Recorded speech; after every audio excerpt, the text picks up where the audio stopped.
শরীরের অবস্থা হয়ে গেল।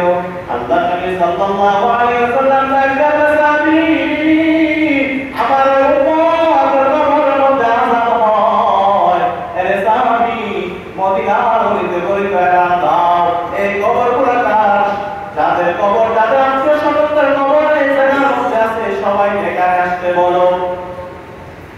সাহাবায়ে কেরাম রাদিয়াল্লাহু তাআলা আনহুম মদিনার থেকে আল্লাহ নবীর ঘোষণা ওই রাস্তার পাশে সবাই যাওয়ার জন্য সবাই কবরের পাশে এসে দাঁড়ায়। যে কবরের মধ্যে আযাব হয় এই কবরের পাশে কেউ এসে দাঁড়ায় না। নবী যখন কবর নবীজির ভিতরে কষ্ট সীমানায়, নবীজি শান্তি পাচ্ছে না, নবীজিকে আতঙ্কের মধ্যে দেখা যায়।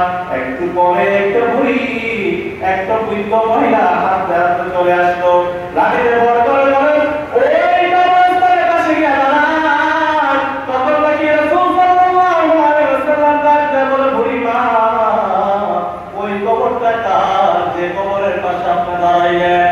এমনি বৃদ্ধ মহিলা ডাকতে বলে, রাসূলুল্লাহ ইয়া হাবিবাল্লাহ এই কবরটা হচ্ছে আমার ছেলে। কার বলেন? আপনি ডাকতে রাসূল সাল্লাল্লাহু আলাইহি ওয়াসাল্লামকে ডাকতে বলে, ইয়া রাসূলুল্লাহ মদিনার বাজারে আমি শুনলাম এই কবরের মধ্যে নাকি আযাব হইতেছে। আল্লাহ নবী সাল্লাল্লাহু আলাইহি ওয়াসাল্লাম বলেন, হ্যাঁ আপনি যা শুনছেন সত্যি শুনছেন।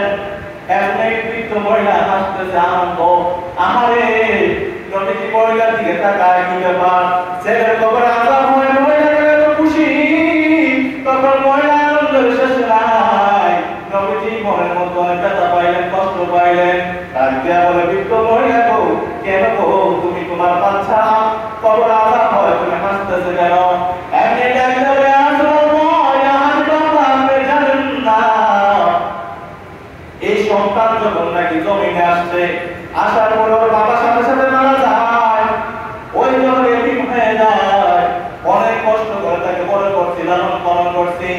কিন্তু যখন বাচ্চাটা বড় হয়, আমি যখন আমার সন্তানকে বিবাহ দেই, আমি যখন তাকে বিবাহ করাই, কিছুদিন পরে ওর স্ত্রী পরামর্শ শোনার পর ওর স্ত্রী কানে কানে কি যেন বলে বলছে, বলার পরে ওই সন্তানটা আমাকে তোমার আঘাত করছে, আমি মাকে এত বড় প্রহার করছে, মারতে মারতে আমি মাকে অজ্ঞান করে ফেলছে।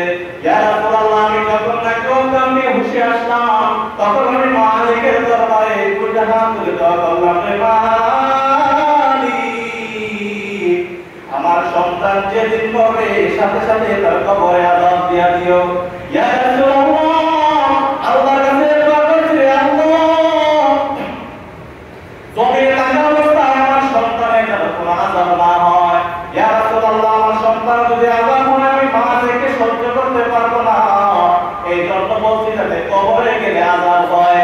আল্লাহ নবী সাল্লাল্লাহু আলাইহি ওয়াসাল্লাম মার কথা শুনে কান্না মুবারক করতেছে, চোখ দিয়ে পানি পড়তেছে। আহারে এই মাকে কিভাবে আমি সান্ত্বনা দেই? এমনি যখন ডাকতে বলে, মা গো আপনি আপনার সন্তানটাকে মাফ করে দেন, কিন্তু মা বলে, না মা আমি তাকে মাফ করতে পারবো না। এমনি আল্লাহ নবী সাল্লাল্লাহু আলাইহি ওয়াসাল্লাম ডাকতে বলে, মালিক ওই সন্তানের কবরের মধ্যে আযাব হয়, তুমি ওই মহিলাকে দেখায় দাও। এমনি হঠাৎ তাকে মহিলা চক্ষু বন্ধ করার সাথে সাথে দেখতেছে সন্তানের কবরে আযাব, সাথে সাথে মহিলাটা অজ্ঞান হয়ে যায়। যখন নাকি হুঁশে আসলো, আসার পর ডাকলো, ইয়া রাসূলুল্লাহ এত ভয়ঙ্কর আযাব আমার সন্তানের হচ্ছে। ইয়া রাসূলুল্লাহ আমি দেখতে পাচ্ছি আমার সন্তানের শরীর থেকে চামড়া তুলে ফেলা হয়েছে, আমার সন্তানকে মুগুর দ্বারা হাতুড়ি দ্বারা পিটানো হচ্ছে। ইয়া রাসূলুল্লাহ আমি মা সন্তানের আযাব সহ্য করতে পারি না, আমার সন্তান আমাকে যতই কষ্ট দেয়। ইয়া রাসূলুল্লাহ আপনি আল্লাহর কাছে দোয়া করেন আমার সন্তানকে যেন আল্লাহ মাফ